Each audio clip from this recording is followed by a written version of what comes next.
Hello dear student, myself GK Mishra and welcome back in Vidya classes of biology.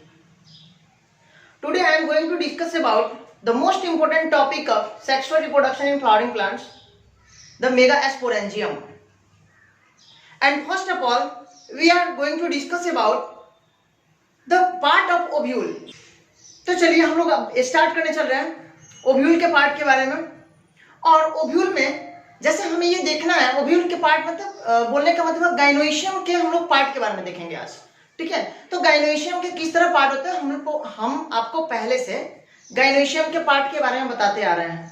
अब गाइनोइशियम में जैसा कि मैंने आपको बताया था, गाइनोइशियम में होता ही है कि सबसे पहला जो पार्ट होता है स्टिग्मा होता है, उसके बाद वाला पार्ट जो होता है उसको स्टाइल बोलते हैं, और उसके बाद ओवरी होता है, और ओवरी के अंदर ओव्यूल होता है।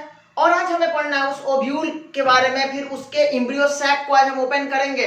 आज हम ओव्यूल को ओपन करेंगे, फिर एम्ब्रियो सैक को ओपन करेंगे, किस तरह उसमें एग सेल का निर्माण कहाँ होता है, किस तरह उसमें सिनर्जिड बनते हैं, हम लोग उसके बारे में आज डिस्कस करने वाले हैं।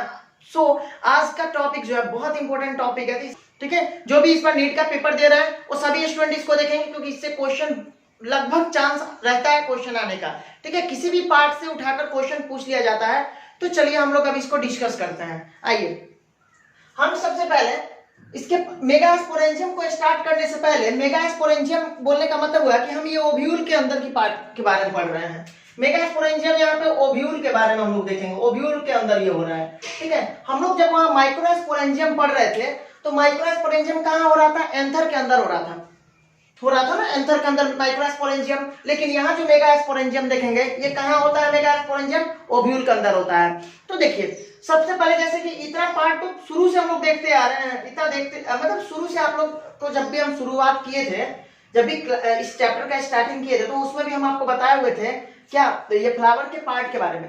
पहले फ्लावर के पार्ट से हम लोग शुरू करते हैं। तो फ्लावर के पार्ट में ये फ्लावर का मेल पार्ट कौन सा होता है, फ्लावर का फीमेल पार्ट कौन सा होता है, हम लोग पहले से बातें करते आ रहे हैं। तो अब हम यहाँ फीमेल पार्ट के बारे में देख रहे हैं। फीमेल पार्ट में जैसे कि हमने आपको बताया था कि फ्लावर के 3 पार्ट होते हैं, ये सॉरी गाइनोइशियम के 3 पार्ट होते हैं। पहला स्टिग्मा, पहला हो जाएगा स्टिग्मा, स्टिग्मा हो गया, दूसरा क्या स्टाइल, और तीसरा क्या हो गया यहाँ पे आपका आ गया ओवरी। ठीक है, ये हम देखें यहाँ ये स्टिग्मा हुआ, ये स्टाइल हुआ जिसको वर्तिका बोलते हैं, स्टिग्मा का हिंदी वर्तिकाग्र हुआ। ठीक है, और ये ओवरी हुआ, अंडाशय। अब इन तीनों पार्ट में ओवरी के अंदर होता है ओव्यूल, और उसी ओव्यूल को के बारे में आज हम लोग पढ़ने जा रहे हैं। तो आइए देखते हैं यहाँ पे सबसे पहले ये जो ओव्यूल है इसको हम लोग क्या बोलते हैं, इस पूरे को हम लोग बोलते हैं क्या, पहले ये जो बाहर का लेयर है इसको हम लोग न्यूसेलस बोलते हैं। ये हुआ हमारा पूरा न्यूक्लियस हुआ ना, तो उसके अंदर न्यूसेलस हुआ। ये जो लेयर आप लोग देख रहे हैं ये हुआ न्यूसेलस।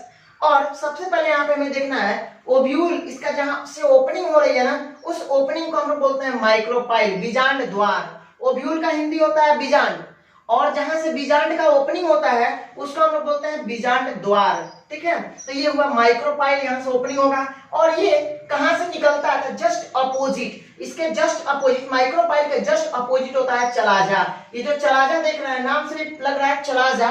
ठीक है, तो ये होता है नी भाग, मतलब ये जहां से क्या होता है, यहाँ से ओव्यूल का ओपनिंग हो रहा था और यहाँ से ओव्यूल बाहर की तरफ में निकलता है, ये हो गया। अब उसके बाद हम देखते हैं इसमें ये जो अंदर वाला लेयर हम लोग देख रहे हैं, इसमें देखिए ये पहले इसके 2 लेयर होते हैं। ठीक है, ओव्यूल के ये 2 लेयर होते हैं। एक बाहर वाले लेयर को हम लोग बोलते हैं ये आउटर इंटीगुमेंट, आउटर इंटीगुमेंट, ये आउटर इंटीगुमेंट हुआ ना, ये जो भी हम लोग देख रहे हैं ये आउटर इंटीगुमेंट हुआ। उसके अंदर वाला जो भी हम लोग ये देख रहे हैं ये हुआ इनर इंटीगुमेंट, मतलब अंतः आवरण। एक होता है बाह्य आवरण मतलब बाहरी भाग, और एक होता है अंतः आवरण जो अंदर का भाग हुआ। उसके बाद हम लोग क्या देख रहे हैं, इसके अंदर में जब हम आते हैं तो उसको हम लोग एम्ब्रियो सैक बोलते हैं। इसके अंदर वाले पार्ट को हम लोग एम्ब्रियो सैक बोल रहे हैं, ये हुआ एम्ब्रियो सैक। अब एम्ब्रियो सैक के अंदर क्या होता है, तो एम्ब्रियो सैक के अंदर इसमें टोटल कितने तरह के सेल होते हैं, तो अभी देखते हैं। 3 ऊपर वाले जो सेल है जिनको हम लोग बोलते हैं एंटीपोडल सेल। ये 3 सेल है जो हमको यहाँ से यहाँ तक का जो सेल नजर आ रहा है ये हुआ एंटीपोडल सेल। 1 2 3 यहाँ पे दिख रहा है, इसको हम लोग बोलते हैं एंटीपोडल सेल, प्रतिमुख कोशिका। उसके बाद इसमें जो 2 यहाँ हम लोग देख रहे हैं ये हुआ पोलर न्यूक्लियाई, जिसको द्वितीयक केंद्रक बोलते हैं हम लोग। ठीक है, ये पोलर न्यूक्लियाई हुआ। ये प्राइमरी न्यूक्लियस नहीं होता है, इसीलिए इसको हम लोग द्वितीयक केंद्रक बोल रहे हैं, पोलर न्यूक्लियाई। और ये पोलर न्यूक्लियाई फ्यूज करके जब भी फ्यूज करता है तो सिर्फ एक ही सेल बनाता है, याद रखिएगा, एक तरह का सेल बनाता है, ठीक है। और यहाँ पे तीन सेल और नीचे में हम लोग देखते हैं, कहाँ पे, माइक्रोपाइल के पास में।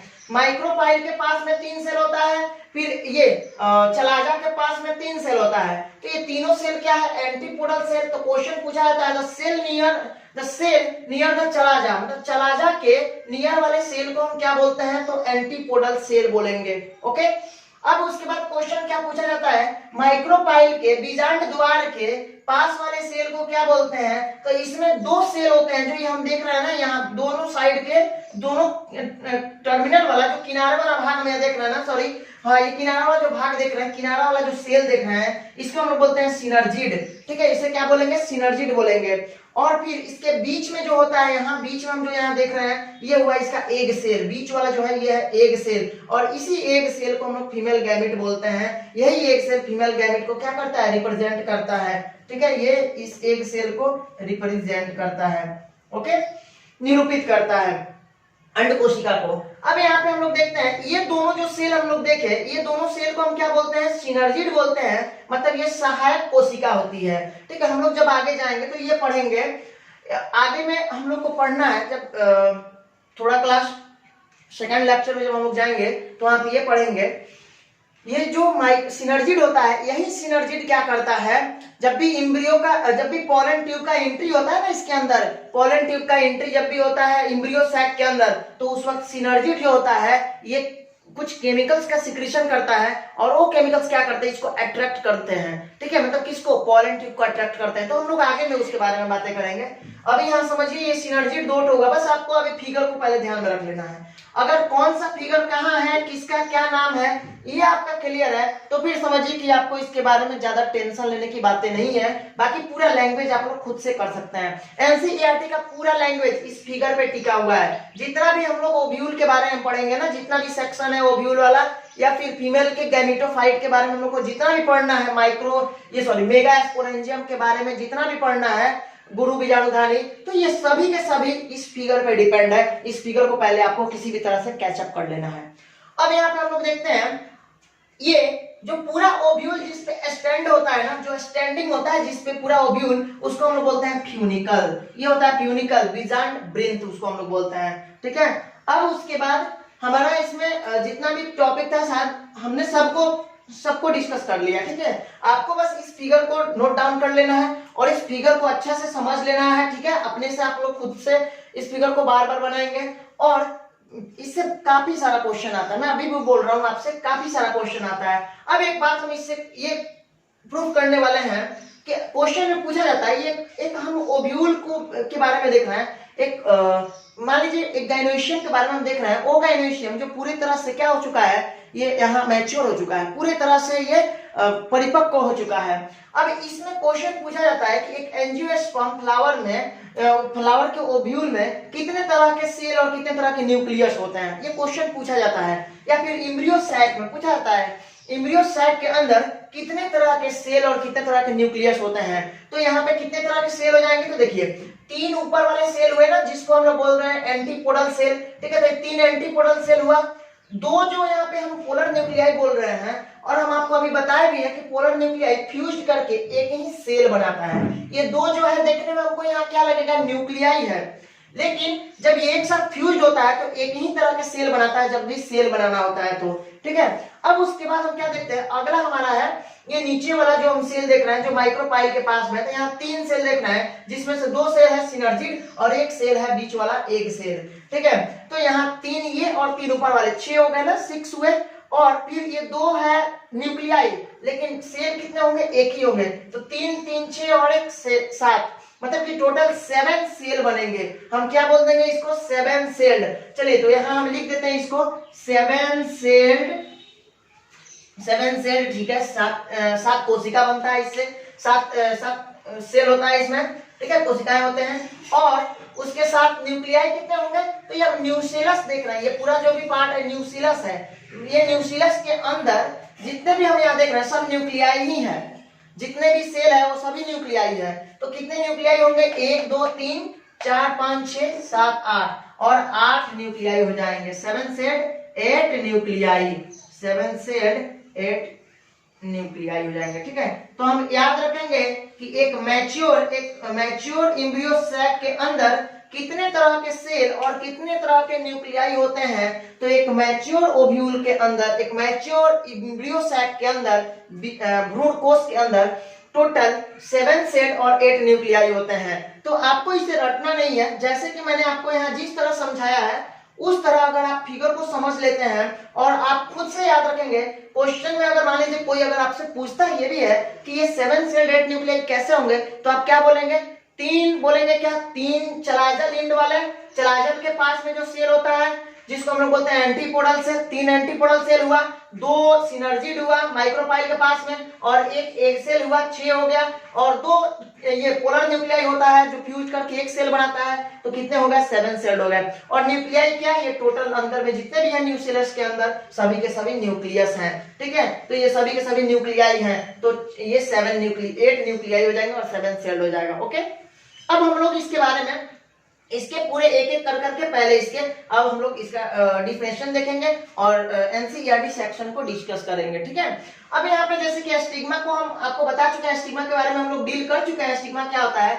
ये लैंडिंग प्लेटफॉर्म होता है, हमने आपको बताया था ये लैंडिंग प्लेटफॉर्म होता है। और जब भी इस पे पोलन ग्रेन आता है तो पोलन ग्रेन में हमने आपको बताया था कि 2 लेयर होता है पोलन ग्रेन में। एक आउटर लेयर होता है जिसको एक्साइन बोलते हैं, और एक अंदर वाला लेयर होता है जिसको इंटाइन बोलते हैं। ओके, तो जिसको हम एक्साइन बोल रहे हैं आउटर लेयर को, आउटर लेयर एक्साइन पे क्या होता है? ये इरेगुलरली क्या होता है? जर्म पोर होते हैं। रेगुलरली जर्म पोर नहीं होते हैं, इरेगुलरली होते हैं। हमने आपको ये भी बताया था उसके अंदर जो पोलन ग्रेन हम देख रहे हैं 2 पार्ट में होता है। पहला बाहरी भाग जो होता है उसको एक्साइन बोलते हैं, अंदर वाला जो भाग होता है उसको इंटाइन बोलते हैं। तो अब इसमें हमको ये डिस्कस करना है कि जो एक्साइन है और इंटाइन है, इसमें इंटाइन जो होता है ना, वही इंटाइन बाहर की तरफ में निकलता है जर्म पोर से होते हुए और पोलन ट्यूब का फॉर्मेशन कर लेता है। समझ गए बात को? अब हमें ये समझना है, हम आपको ये भी बताए थे कि जो पोलन ग्रेन का बाहर वाला लेयर होता है ना जिसको एक्साइन बोलते हैं, वो एक्साइन किससे मिलकर बना होता है? तो एस्पोरोपोलेनिन से मिलकर बना होता है। हमने बात कर चुका है इसका। फिर उसके बाद मैंने ये बताया था जो इंटाइन होता है वो किससे मिलकर बना हुआ होता है?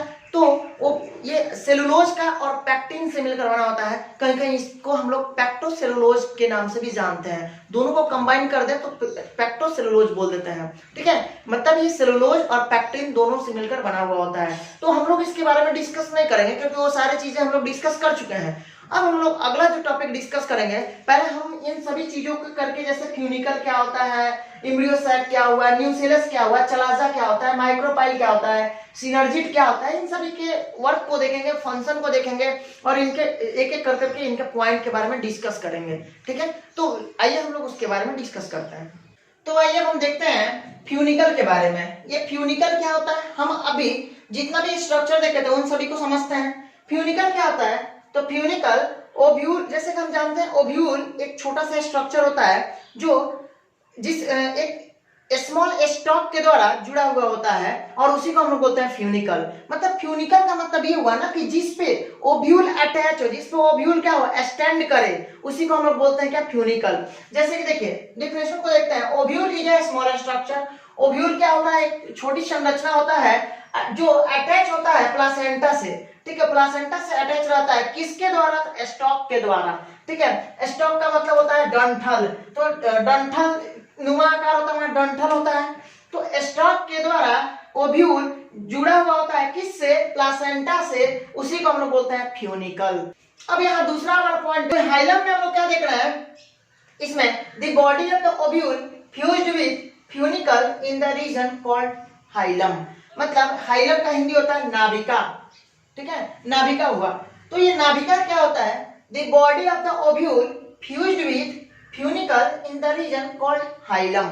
मतलब कि जो ओव्यूल होता है ना, ओव्यूल फ्यूनिकल से जिस पार्ट में जुड़ा हुआ होता है, जिस रीजन में जुड़ा होता है, जिस क्षेत्र में जुड़ा हुआ होगा। मान लीजिए कि सपोज हमने जैसे बात किया, ये कोई फ्यूनिकल है, सपोज ये कोई फ्यूनिकल हुआ और ये फ्यूनिकल जब इस ओव्यूल से आकर जुड़ता है, ऐसे जुड़ता है, तो इसके जहां पे ये मीटिंग हो रहा है ना, जहां पे ये जुड़ रहा है ना, जहां फ्यूज हो रहा है ना, उस रीजन को हम लोग बोलते हैं क्या, उसी रीजन को बोलेंगे हाइलम, नाभिका।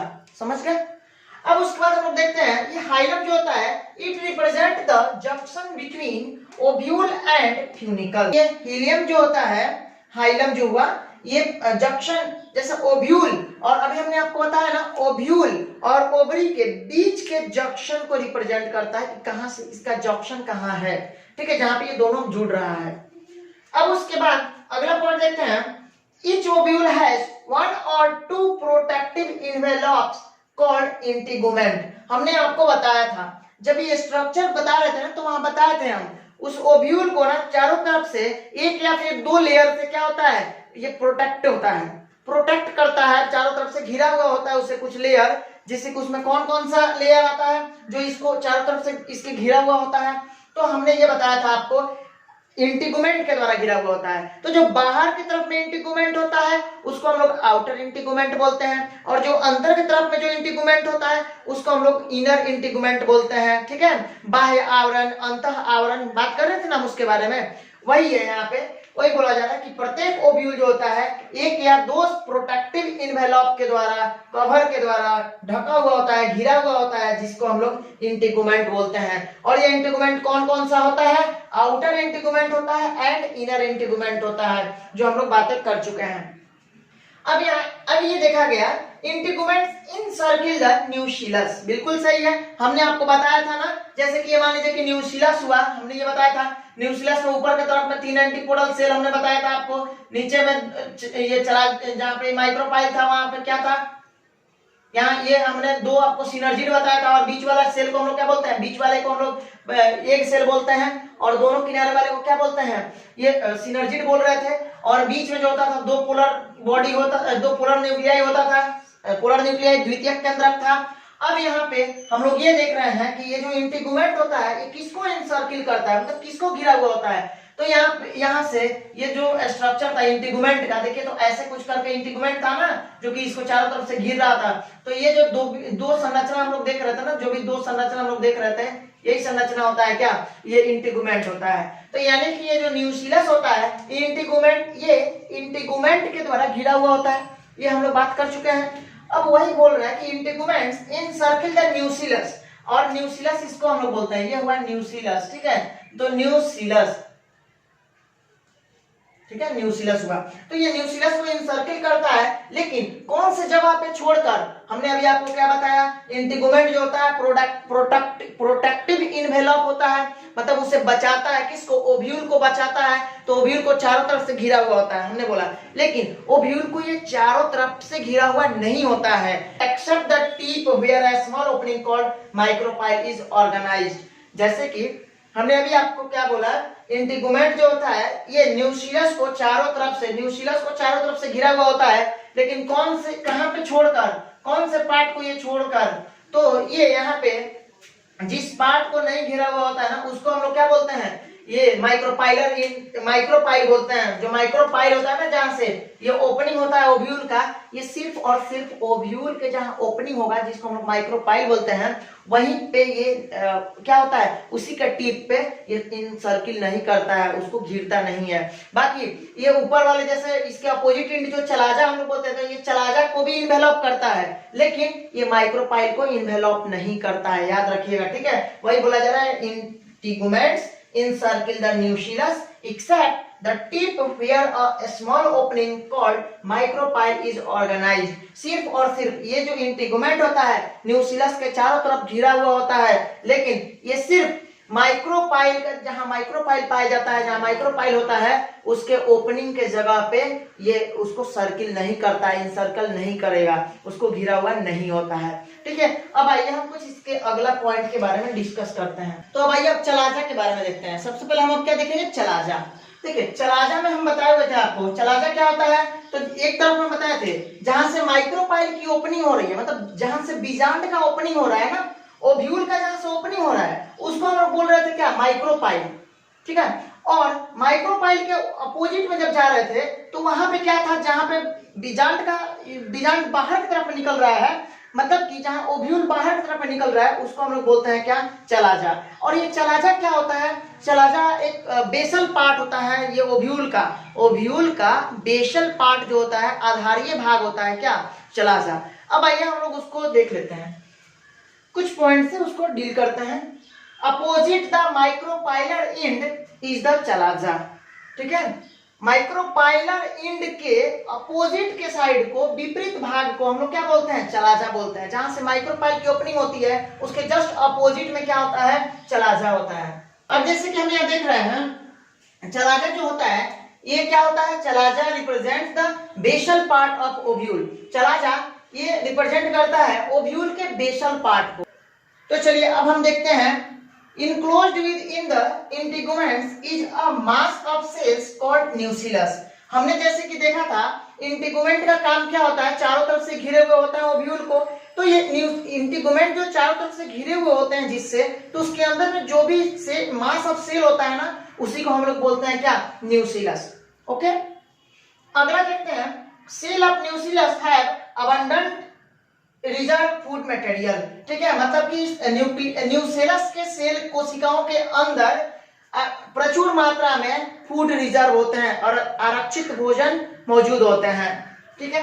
अगला हम पॉइंट देखते हैं, एम्ब्रियो सैक और फीमेल गैमेटोफाइट लोकेटेड इन न्यूसीलस, ठीक है। एम्ब्रियो सैक या फिर फीमेल गैमेटोफाइट बोलने का मतलब क्या होता है, एग सेल, ठीक है। फीमेल गैमेटोफाइट देखेंगे, फीमेल गैमेटोफाइट बोलने का मतलब क्या हुआ कि एक सेल की बात हो रही है, यहाँ एग सेल हुआ, ठीक है। ये जो एग सेल होता है अंड कोशिका या फिर एम्ब्रियो सैक कहाँ लोकेटेड होता है, कहाँ अवस्थित होता है, न्यूसीलस के अंदर अवस्थित होता है। और न्यूसीलस क्या होता है, तो इंटीगुमेंट हम बताया था ना आपको कि ओव्यूल के अंदर दो तरह से इंटीगुमेंट होते हैं, एक आउटर इंटीगुमेंट होता है और एक इनर इंटीगुमेंट होता है।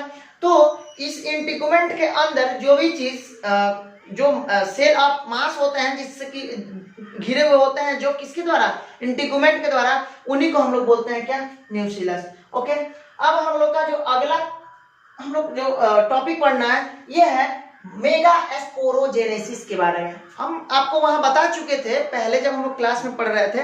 जैसे देखिएगा यहाँ देखते हैं, हम पहले वाले शुरुआत में जब हम मेल पोर्शन में पढ़ रहे थे, फ्लावर के मेल पोर्शन के बारे में जब भी डिस्कस कर रहे थे, मतलब माइक्रोस्पोरोजेनेसिस के बारे में, यहां से देखिएगा माइक्रोस्पोरोजेनेसिस। तो माइक्रोस्पोरोजेनेसिस में मैंने क्या बताया था, माइक्रोस्पोरोजेनेसिस में बताया था the process of formation of क्या, microspore is called microsporogenesis is called microsporogenesis। उसके बाद जैसे कि हमने आपको एक टर्म समझाया था, अभी जस्ट बताते हैं। अब हम लोग को देखना है मेगा स्पोरोजेनेसिस क्या होता है, ठीक है। मेगा स्पोरोजेनेसिस क्या होगा, तो यहाँ पे ये जो भी प्रोसेस हो रहा है ना, process of formation of microspore is called microsporogenesis हम लोग बोल रहे हैं। जैसे कि हमने आपको ये भी बताया था, ये जेनेसिस का मतलब क्या होता है और माइक्रोस्पोर का मतलब हुआ क्या है। जेनेसिस का मतलब होता है टू फॉर्मेशन, क्या होगा, टू फॉर्मेशन मतलब निर्माण होना। हमने आपको बताया था ना, जेनेसिस जहां टर्म आएगा उसका मतलब क्या होता है, जेनेसिस का मतलब होता है टू फॉर्मेशन। तो किसकी फॉर्मेशन, उसके पहले वाले का, मतलब माइक्रोस्पोर का फॉर्मेशन। तो माइक्रोस्पोर के फॉर्मेशन के प्रोसेस को माइक्रोस्पोरोजेनेसिस कहते हैं। उसी तरह मेगा स्पोरोजेनेसिस है, तो जेनेसिस का मतलब क्या होगा, ये जेनेसिस का मतलब होता है टू फॉर्मेशन, तो मेगा स्पोर के बनने की प्रोसेस को मेगा स्पोरोजेनेसिस बोलेंगे। तो क्या बोल देंगे, the process of formation of mega spore, क्या बोलेंगे, the process of formation of megaspore is called megasporogenesis। ठीक है, ये हमने देखा यहाँ मेगास्पोरोजेनेसिस और माइक्रोस्पोरोजेनेसिस के बीच अभी हम आपको डिफरेंस दिखा रहे हैं। यहाँ पे मेगास्पोरोजेनेसिस में जैसे हमने ये आपको बताया था कि ये जो माइक्रोस्पोर होता है ना, ये टर्म सिर्फ हम लोग ये किसमें, फ्लावर के मेल पार्ट के लिए रिप्रेजेंट करते हैं, उसके लिए हम लोग यूज करते हैं। और ये मेगा स्पोर, मेगा वर्ड जहां आएगा, मेगा स्पोर जहां आएगा, ये समझ लीजिएगा कि फ्लावर के फीमेल पार्ट की बातें हो रही है। तो यहाँ मेगा स्पोरोजेनेसिस मतलब जो होगा, ये मेगा स्पोर मदर सेल में मियोसिस होता है, अर्धसूत्री विभाजन होगा, और इसके द्वारा क्या होगा, मेगा स्पोर मतलब एक सेल का फॉर्मेशन होगा, एक सेल का फॉर्मेशन होगा। यहाँ क्या हो रहा था, मतलब यहाँ मेल गैमेट, यहाँ फीमेल गैमेट बनेगा, हमने जैसे आपको बताया यहाँ फीमेल गैमेटोफाइट का निर्माण होता है।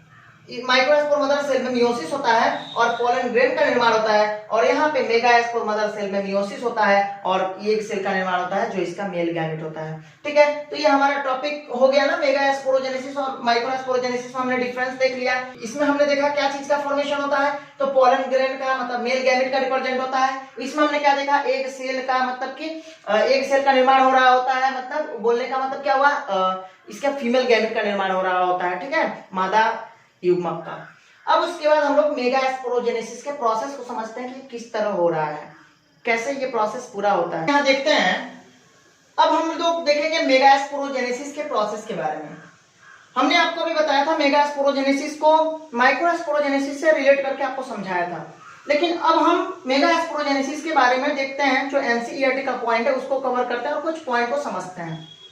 देखिए, मेगास्पोरोजेनेसिस क्या होता है, the process of formation of megaspore from the megaspore mother cell MMC is called megasporogenesis. ठीक है, मतलब कि ये एक ऐसा प्रोसेस होता है, मेगास्पोर के बनने की ऐसी प्रक्रिया जो एमएमसी के द्वारा, एमएमसी से मेगास्पोर के बनने की प्रक्रिया को ही मेगास्पोरोजेनेसिस कहते हैं। ठीक है, मतलब कि बोलेंगे मेगास्पोर बनने की वैसी प्रक्रिया जो एमएमसी के द्वारा बने। ठीक है, और यही प्रोसेस, ये पूरे प्रक्रिया को हम लोग बोलते हैं मेगास्पोरोजेनेसिस। तो ये आपको याद रखना है कि जो मेगास्पोरोजेनेसिस का निर्माण हो रहा है, जो मेगास्पोर बन रहा है इसमें, वो किसके द्वारा बनता है, तो मेगास्पोर मदर सेल के द्वारा। तो मेगास्पोर मदर सेल के द्वारा मेगास्पोर के निर्माण की प्रक्रिया को क्या बोलेंगे, मेगास्पोरोजेनेसिस बोलेंगे। ओके, अब यहाँ अगला पॉइंट देखते हैं, MMC is large cell containing dense cytoplasm and a prominent nucleus. ठीक है, इसमें क्या होता है, एमएमसी लार्ज सेल होता है।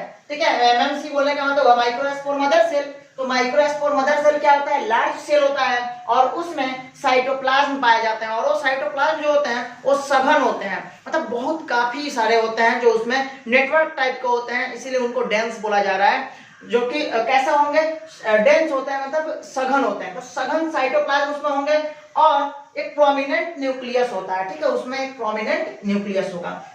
अब यहाँ देखते हैं, एमएमसी अंडरगोज मियोटिक डिवीजन, जैसे कि हम अभी जस्ट आपको बताए हुए थे ना, मियोटिक या मियोसिस हुआ, तो एमएमसी में क्या होता है, मियोटिक डिवीजन होता है, और मियोटिक डिवीजन होने के बाद results the production of 4 megaspore. अगर देखिए, एक बार ये एमएमसी में, एक बार एमएमसी में क्या होगा, मियोसिस या मियोटिक, हम लोग इसको बोलते हैं मियोसिस और मियोटिक एक ही होता है, अर्धसूत्री विभाजन। तो जब भी एक बार अर्धसूत्री विभाजन होगा तो 4 तरह के कोशिकाओं का निर्माण होगा। ठीक है, 4 तरह के सेल का निर्माण होगा। अभी जो 4 तरह के सेल का निर्माण हो रहा है ना, इसी को हम लोग बोलते हैं, यही हुआ 4 मेगास्पोर। ये क्या है, ये चारों के चारों क्या बोलते हैं, इन्हीं को हम लोग मेगास्पोर बोलते हैं, मेगास्पोर बोलेंगे। ठीक है, तो ये 4 मेगास्पोर हुए। अब यही चारों मेगास्पोर में से ये जो 3 मेगास्पोर होते हैं ये डीजेनरेट हो जाते हैं। ठीक है, ये 3 जो मेगास्पोर होते हैं वो डीजेनरेट हो जाते हैं, मतलब नष्ट हो जाते हैं, और एक ही जो होता है इसमें फंक्शनल होता है, आप याद रखिएगा। ठीक है, बनते तो 4 है। एक एमएमसी में एक बार जब मियोसिस होता है, मतलब अर्धसूत्री विभाजन होता है, मियोटिक डिवीजन, तो उसमें 4 तरह के बनते हैं, क्या, मेगास्पोर का निर्माण होता है, 4 मेगास्पोर का निर्माण होता है, लेकिन उसमें से 3 जो होते हैं डीजेनरेट हो जाते हैं, तो बच गया कितना, 1, और एक जो होता है वही फंक्शनल होता है, मतलब आगे का फंक्शन यही करता है ये।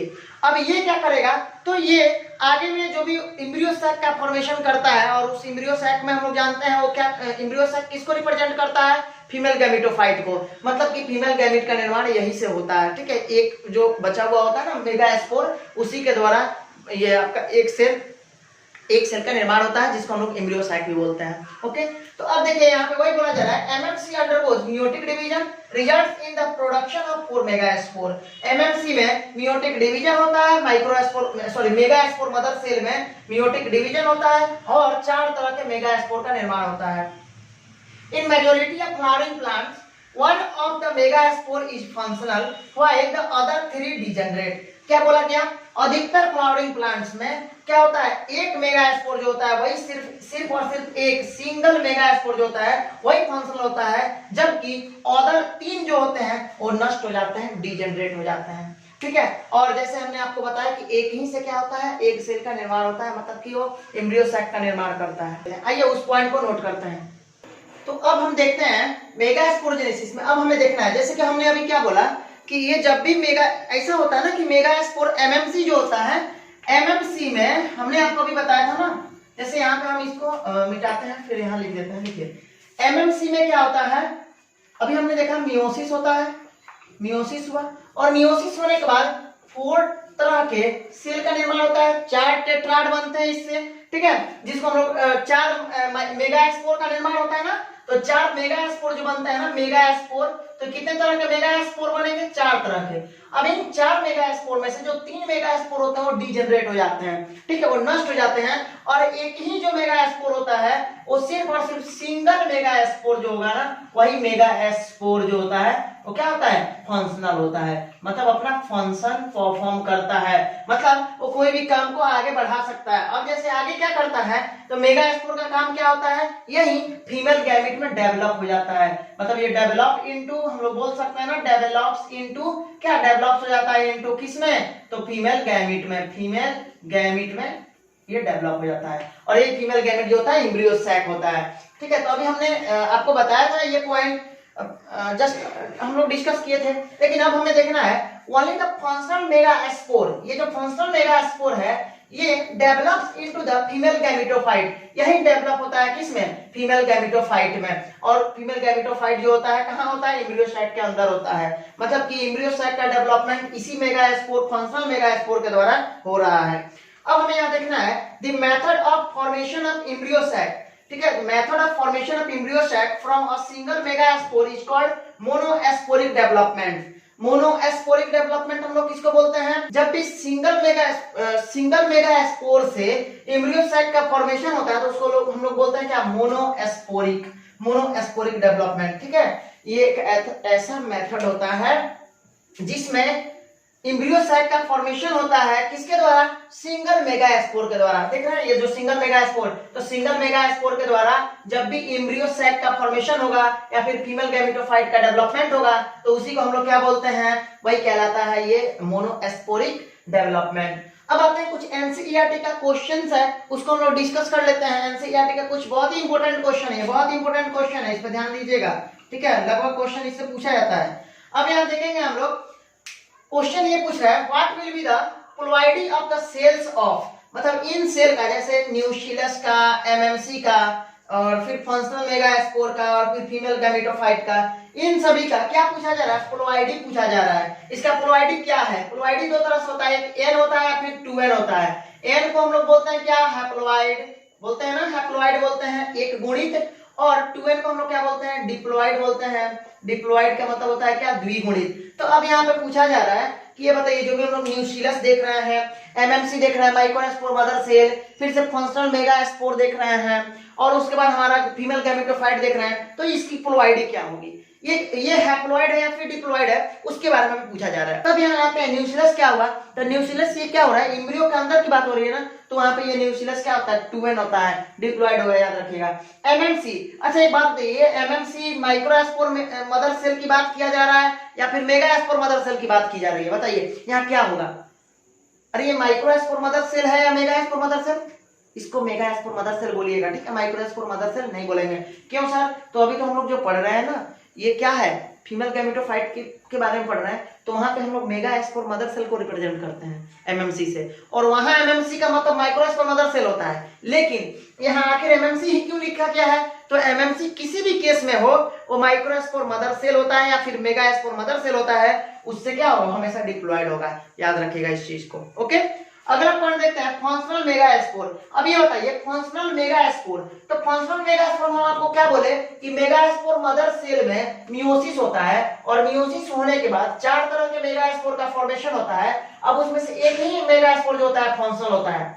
अगर पूछा जाए आपको कि फंक्शनल मेगा स्पोर का पोलॉइडी क्या होगा, तो हम क्या बोलेंगे यहाँ पे, ये चूंकि मियोसिस के बाद बन रहा है ना, तो मियोसिस के बाद जो भी बनता है वो हैप्लॉइड होता है। क्यों जी? क्योंकि अगर मान लीजिए ये 2n होता है, अभी हम लोग देखे हैं ना एमएमसी क्या होता है, 2n होता है, तो जब भी ये 2n होगा तो उसमें मियोसिस होगा, तो अर्धसूत्री, मियोसिस का मतलब होता है अर्धसूत्री विभाजन, तो इसका मतलब कि इसका आधा हो जाएगा इधर। मियोसिस जब भी होता है तो आधा हो जाएगा, हाफ हो जाता है। जब भी मियोसिस होता है तो क्रोमोसोम का नंबर हाफ हो जाता है। अर्धसूत्री विभाजन नाम ही है उसका, क्या, अर्धसूत्री विभाजन। सपोज मान लीजिए अगर क्रोमोसोम का नंबर 10 है, और अगर क्रोमोसोम का नंबर 10 है और उसमें मियोसिस हो गया, तो ये क्रोमोसोम का नंबर घट के आधा हो जाएगा, हाफ हो जाएगा, 5 हो जाएगा। ठीक है, उसी तरह से यहाँ पे जब 12 था एमएमसी, तो उसमें अर्धसूत्री विभाजन मतलब मियोसिस हुआ, तो क्या हुआ, इसके जस्ट हाफ हो गया, और यहाँ पे कितना बन जाता है, एन बन जाता है। तो अब ये जितने भी मेगा स्पोर यहाँ चारों के चारों मेगा स्पोर जो होते हैं, ये क्या होंगे, हैप्लॉइड ही होंगे। अब इस मेगा स्पोर में से अब एक चाहे फंक्शनल का नाम ले या फिर नॉन फंक्शनल का नाम ले, आप क्या बोलेंगे, ये क्या है, हैप्लॉइड है। एक बात और आपको बता दें, क्योंकि मेगा स्पोर से एक सेल का फॉर्मेशन होता है, और एक सेल हमेशा और हमेशा क्या होते हैं, एक सेल के बारे में हम लोग जानते हैं, हमेशा एक सेल क्या होंगे जी, हैप्लॉइड होता है, डिप्लॉइड नहीं होते हैं। शुरू में ही मैंने आपको बताया था कि हैप्लॉइड में जैसे हम आपको बताए थे ना कि मेल गैमेट जो होता है या फिर फीमेल गैमेट हमेशा ही हैप्लॉइड होते हैं, और जाइगोट आर ऑलवेज डिप्लॉइड। इसके बारे में हम लोग बातें कर चुके हैं। ठीक है, अब यहाँ हम लोग को देखना है, अगला हमारा पॉइंट को समझते हैं। फंक्शनल मेगा स्पोर हुआ, ये क्या, हैप्लॉइड होगा। फिर फीमेल गैमेटोफाइट, तो फीमेल गैमेटोफाइट बोलने का मतलब क्या हुआ, फीमेल गैमेट, तो फीमेल गैमेट तो हमेशा ही हैप्लॉइड होते हैं, गैमेट हमेशा हैप्लॉइड होते हैं, इतना याद रखिएगा। चाहे फीमेल गैमेटोफाइट बोले या फिर मेल गैमेटोफाइट बोले, वो हमेशा और हमेशा हैप्लॉइड होते हैं, एन होते हैं, मींस कि एक गुणित होते हैं। ओके, अब एक नोट पॉइंट है छोटा सा, इसे समझिएगा। A typical angiosperm embryo sac at maturity. देखिए, मैच्योरिटी पे एम्ब्रियो सैक जब मैच्योर हो जाता है तो उसमें कितने सेल और कितने न्यूक्लियाई होते हैं, ये क्वेश्चन पूछा गया है। ठीक है, जैसे कि आपके बोर्ड के पेपर में भी इससे क्वेश्चंस आते हैं कि ये प्रूव करके दिखाइए कि किस तरह से 7 सेल और 8 न्यूक्लियाई होते हैं, आते हैं। तो अगर इस तरह का क्वेश्चन होगा ना, तो आप कैसे सॉल्व करेंगे, हमने आपको अभी थोड़ा देर पहले क्या डायग्राम बनाया था, तो जब जो डायग्राम हम बनाए थे ना, तो उस डायग्राम को पहले आपको फिगर ड्रॉ करना होगा। ठीक है, पेपर में उस फिगर को बनाएंगे, उस फिगर को बनाने के बाद उसके बारे में आपको लिखना होगा, बताना होगा कि देखिए इसमें से 3 एंटीपोडल सेल हैं, 2 और जो कि चलाजल एंड के पास में है, चलाजा के पास में है, माइक्रोपाइल के पास में भी 3 तरह के सेल हैं। ठीक है, और मतलब तीन यहाँ पे क्या एंटीपोडल सेल 3 देखे, 2 पोलर न्यूक्लियाई जो था वो फ्यूज्ड होकर एक ही सेल बनता है, 3 1 4 हो गया, और उसके बाद 3 सेल और होता है कहाँ पे, आपके माइक्रोपाइल के पास में। कौन कौन, 2 होता है, एक होता है उसमें से एक सेल, और 2 क्या होता है, 2 का नाम होता है हमारा ये